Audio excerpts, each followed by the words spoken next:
Yay!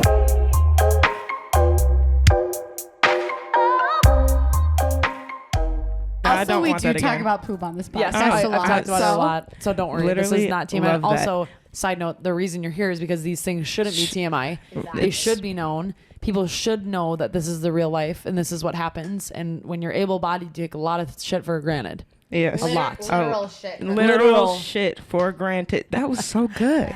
Yeah. I didn't have my damn microphone No, you up. didn't. Shit. Oh, yeah, you did. Next time. No, next time. I'm almost wanting you to repeat it. Yeah, literally. Like, did for it. yeah, period. Oh, sure.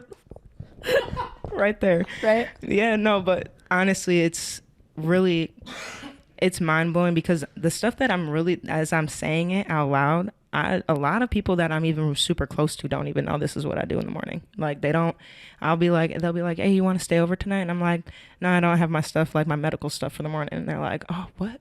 And I'm like, yeah, so I'm just going to go home. Like, it's good. Don't even worry about it. And then sometimes I'm like, I'm not going to take up somebody's bathroom for an hour when they don't even know why I'm in there for so long. Yeah, because you've never explained it to You them or know? whatever it Yeah. is. Even though you don't need to. It's You your know, business. so it's like some people I'm like, yeah, no, like my cousin, for example, I'll go stay at her house in Duluth for a weekend and all of their kids know what's up. They're like, okay, it's 8, 9, 10 o'clock in the morning. The bathroom door is closed. Everybody use the downstairs bathroom. Auntie Rikaya is in there, like, and they leave me alone and they let me do my stuff because they know, like, they're young, but they were constantly in and out of the hospital to see me and like stuff like that. So they got to see firsthand the little things I had to do. Even taking a shower sucks. It's just like such a ordeal, I feel like to sit in the shower, it's nice when, like able-bodied me would have loved to sit in the shower sometimes. Mm-hmm. You know, like just sit back and Chill. you just let the water rinse off on you, whatever.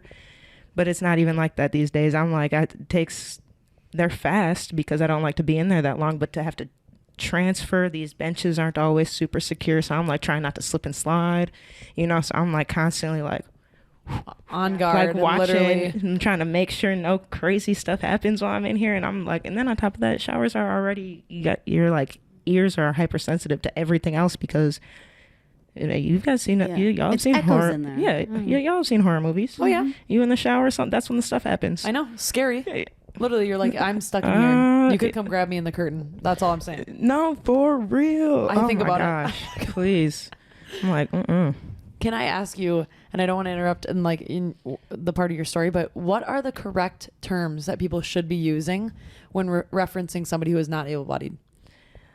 So for me, I like a paraplegic. I don't like disabled because it's like disabled, but not really. You know, like I'm not really disabled. I just don't have the same ability of my legs that you have right now. Mm-hmm. You know, so it's all, everybody wants to have their own term for things, but like I'm already not really big on labels. So I'm like, I'll be like, yeah, I'm just paralyzed. I've never once been like, yeah, I'm just disabled or I'm handicapped. I'll be like, there's a handicapped spot because that's just what we know it to be called. Mm-hmm. But I'm like, but I'm just paralyzed. I'm like, and even, quadriplegic, paraplegic, whatever it is. Like people call me a para sometimes. Yeah. And that's totally appropriate. Yeah.